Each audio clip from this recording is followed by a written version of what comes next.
Hey everyone, Anne here, and we are finally back with another Omocha review. This time, we are reviewing the Monster Hunter Capcom Figure Builder Plus Volume 20 set. We previously reviewed Volume 19, which is when monsters from Rise were first introduced, so you can check that out. This is technically part 2 of that. I'm gonna get right into it. If you saw our previous video, you'll see the packaging's exactly the same. You can open the box through these perforations here as you would when you're displaying them in a store. I'm choosing not to do that. There is a flap over here. Open that and you reveal all 6 boxes in this set. So for those unfamiliar with Capcom's figure builder sets, you have 2 options. You can get all of these designs individually for about $10.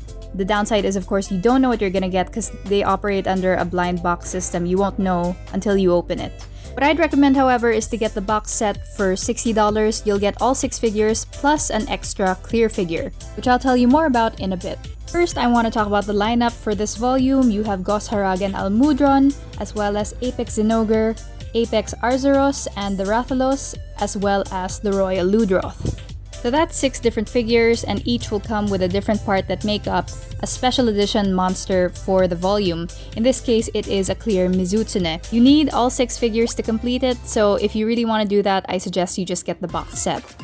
Opening up each box, you will of course get a figure from the lineup, as well as a stand, and sometimes, depending on the figure, an extra part for support.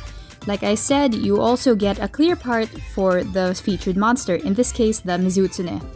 So I've opened everything up so I could review each figure one by one, and we're gonna start with the first one I opened, which is the Almudron. As you can see, it is furled up. That's probably to account for how long it is, which you can see here.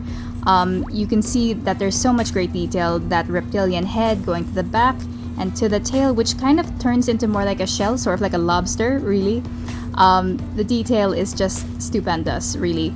And we're taking a closer look at the face. It resembles an old man, just like its design dictates. The whiskers are easily the most fragile part of this figure, so do take some care. The tail is really cool though. It gave me a better understanding of how Almudron clumps up so much mud in its tail, and that's a really cool thing that a figure can do. The underbelly, meanwhile, is this very vibrant orange. The contrast with its back, it's really stunning, I think. The paint job is just incredible. They really put a lot of detail onto its chest. This kind of makes me appreciate Almudron more as a design, considering the contrast between the underbelly and the back, considering it is a swamp creature. To add to that, there's also a lot of stability in this figure, considering one, it's not a very vertically inclined one, and also it has 3 pegs underneath 3 of its feet, which makes this little stand thing that they included for it a little odd. I have no idea where this is supposed to go, considering even the tail is pretty thick, so it stands well on its own. Overall, a really great figure. Definitely worth getting the set for. But I think that's even more true for this Rathalos right here, which you can see from the pose alone, it is stunning. And I think this is one of the Capcom figure builders that I think would have benefited for being like 5 times bigger, because really, the more that you look at it, the more incredible the details get. How beautifully the wings are outstretched, the fierce look on its face. Detail on the wings is just incredible. You see the scaliness as well as these added frills on the edges that just add so much character. Here's a closer look at its face, and as you can see, it is pretty accurate to the games because I've seen a few official merch where the Rathalos didn't really look like the Rathalos. This is not the case here. The black markings are also they're really greatly done on the wings and on the chest. You can kind of see that they didn't put as much effort in the bottom, which is, completely fine. Though if I were to be a little more nitpicky, this Rathalos does have a lot of obvious seam lines. Well, obvious when you're looking really close up, which you won't be a lot of the time anyway. Overall, this is an amazing figure. Definitely worth the $10 if you do try to get it individually. One of the best in the set, really. Next up, we have Apex Zinogre, which I think has a very, very impressive pose. Very iconic, where he's howling at the air. Really just imagine him charging up and getting ready to one-shot you. Though I will admit, I'm not a huge fan of the Apex designs because of their colors. I feel like the original Zinogre look was way better because of the contrast. This one looks kind of muddled to me. I'm not sure if that's a result of the paint job, though I do like these colors way better than in the game. In terms of sculpt texture-wise, they did a pretty good job at differentiating the scales on its arms and the fur on its back and along its tail. The more I look at the claws, the more difficult it looks to paint, so kudos to Capcom for that.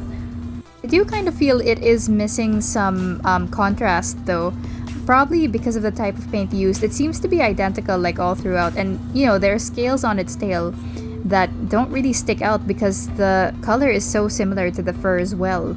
So while the pose is really impressive, I do feel like they could have done a bit better in terms of the paint. But that's more of a point of improvement than anything else. I'd still be pretty happy if I got this in a blind box. Next one is my boy, the Royal Ludroth. I think you can tell right away it is pretty well represented here, and right away I am so impressed with the textures that they managed to incorporate in this. The mane, so to speak, it looks so spongy like it's supposed to. Meanwhile, the rest of the body is so reptilian and scaly. The contrast is so cool, really. Though what detracts from this, I think, is just how loose the back peg is. I'm not sure if that's a defect on my figure, or if, they're just that inconsistent in general, but it's not a deal breaker or anything, especially considering it's $10. Taking a closer look, you can see that the mane, it really is well done in terms of texture.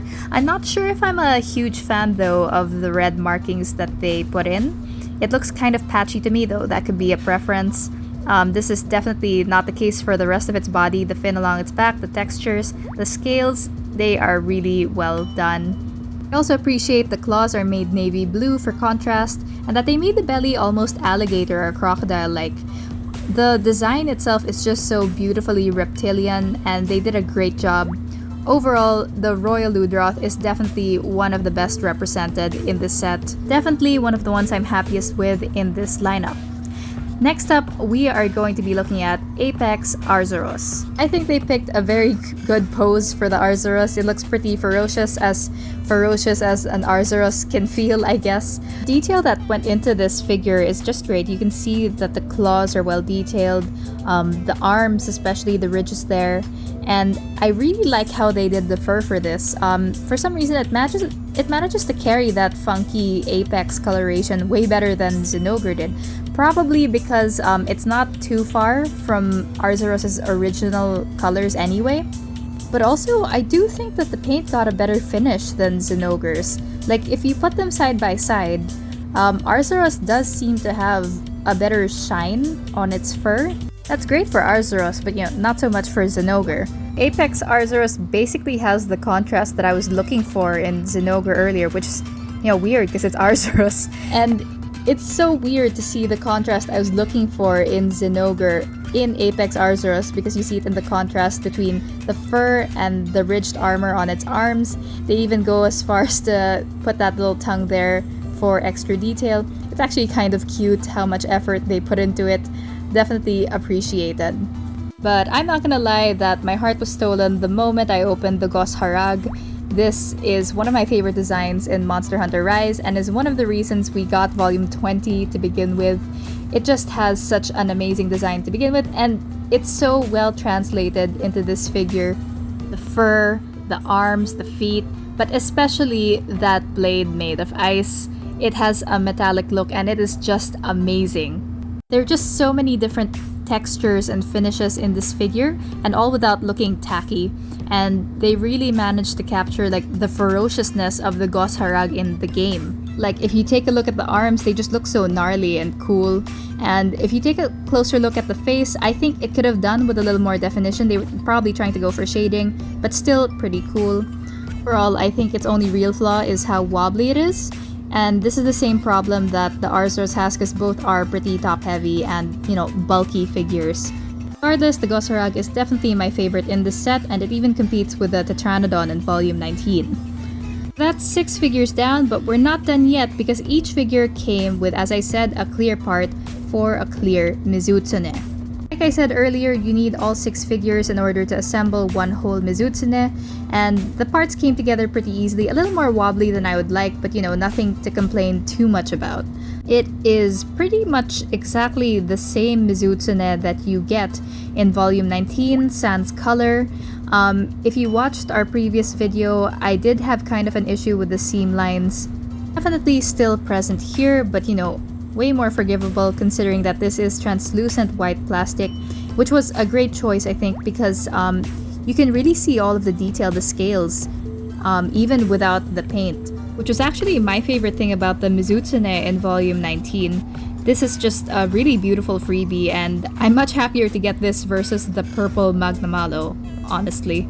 So overall, Volume 19 offered us a pretty great lineup, and I think they offered us way more dynamic poses than the previous set. And you know, one bit of fun I had here was really making the monsters look like they were facing off. Overall, just a lot of attention to detail, especially in the sculpt all across the board. A lot of these figures are great, but I think there were like clear winners from this set, and one of them is the Rathalos. Amazing pose, amazing detail, and of course my favorite is still the Goss Harag. They just did almost everything right with it, and I'm so glad we got Volume 20 just for it.